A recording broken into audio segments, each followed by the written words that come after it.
Well, hello there, and welcome back to War Thunder. I'm Corny Swiss, and today I'll be watching a replay I played very recently in the premium Russian Sherman 5.0 battle rating, armed with a long-barreled. It's listed as 76mm gun. Sherman has 75. This has a 76 apparently. So I don't know. There you go.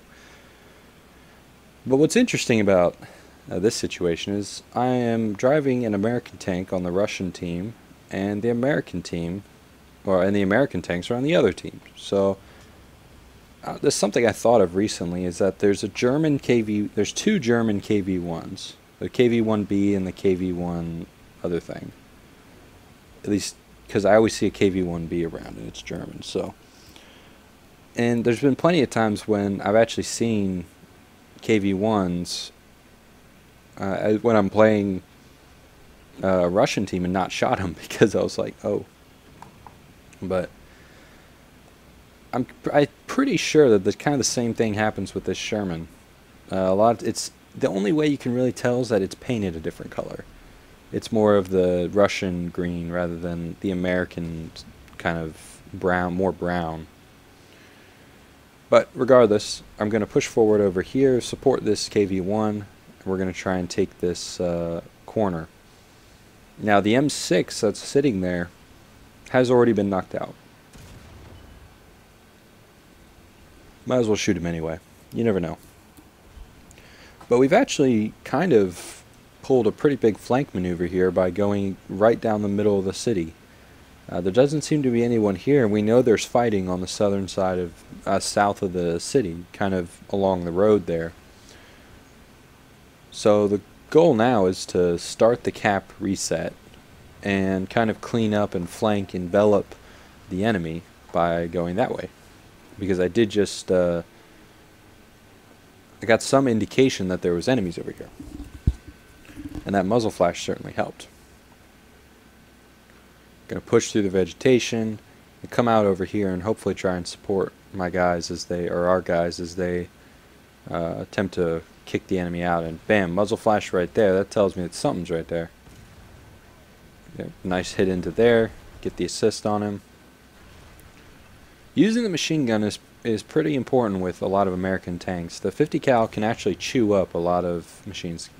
Easy kill right there, right through his face. Oh, there's some more tanks over here. See, they're just kind of posted up here trying to engage into the town, but since we've flanked through and are now engaging their cap, they're in a pretty rough situation.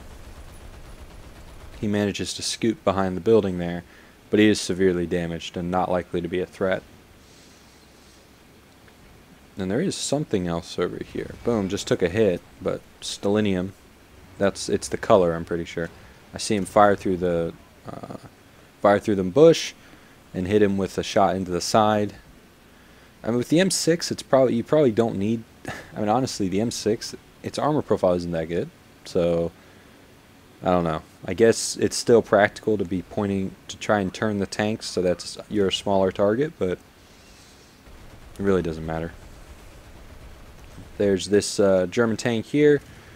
Looks like an F2, who I've set on fire. He's burning around. Another shell in, knocks him out. And now this is the street where all the fighting's happening.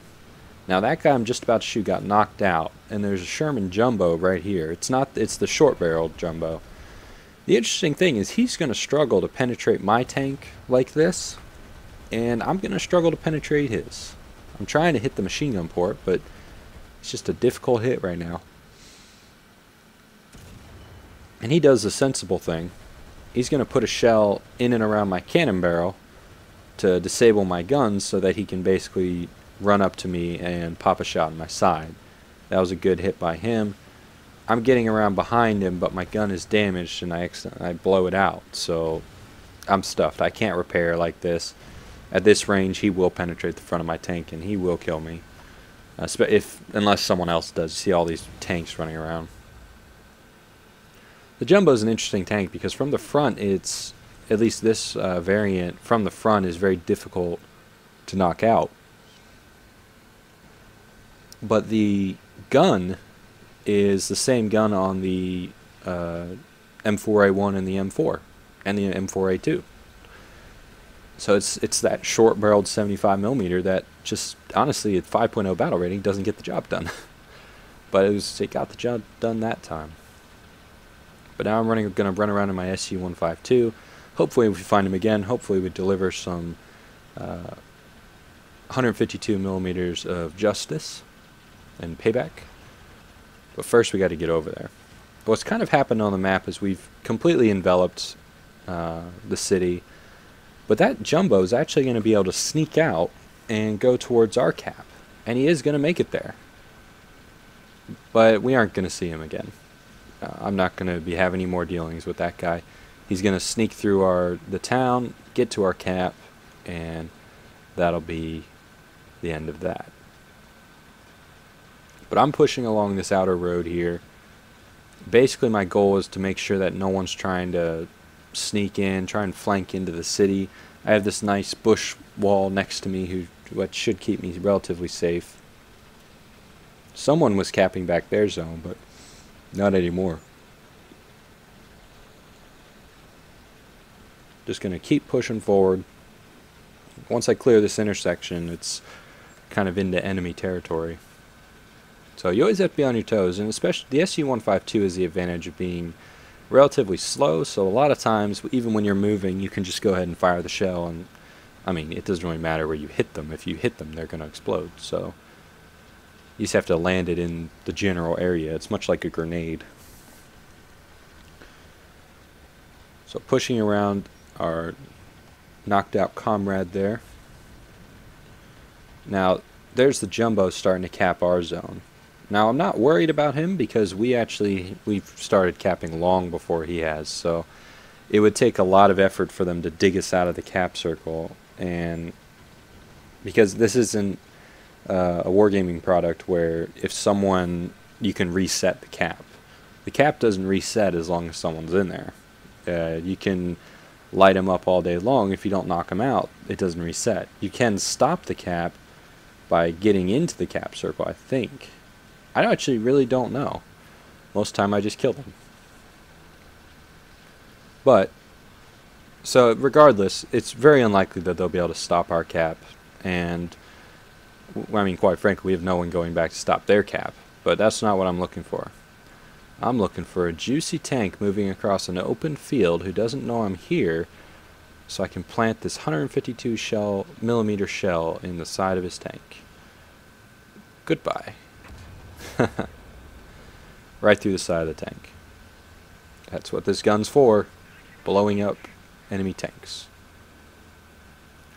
So that guy's dead, which is always nice. He was coming back to try and defend their cap.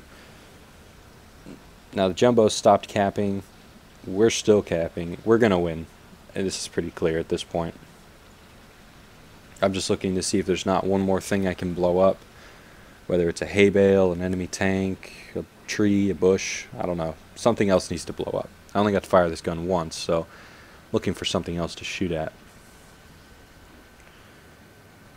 At this point, I was basically saying, okay, well, someone might spawn in the northern little spawn there.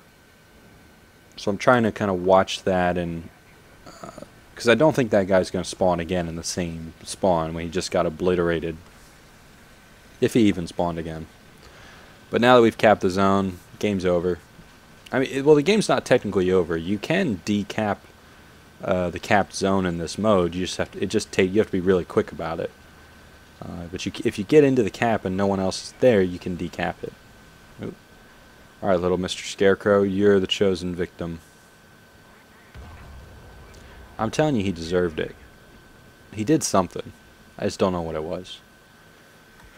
But anyway, so before this video ends, I want to say I'm going to be gone this weekend, so either Saturday or Sunday there won't be a video, but the other day, so if there's no video Saturday, expect a video Sunday. If there's no video Sunday, you got a video Saturday.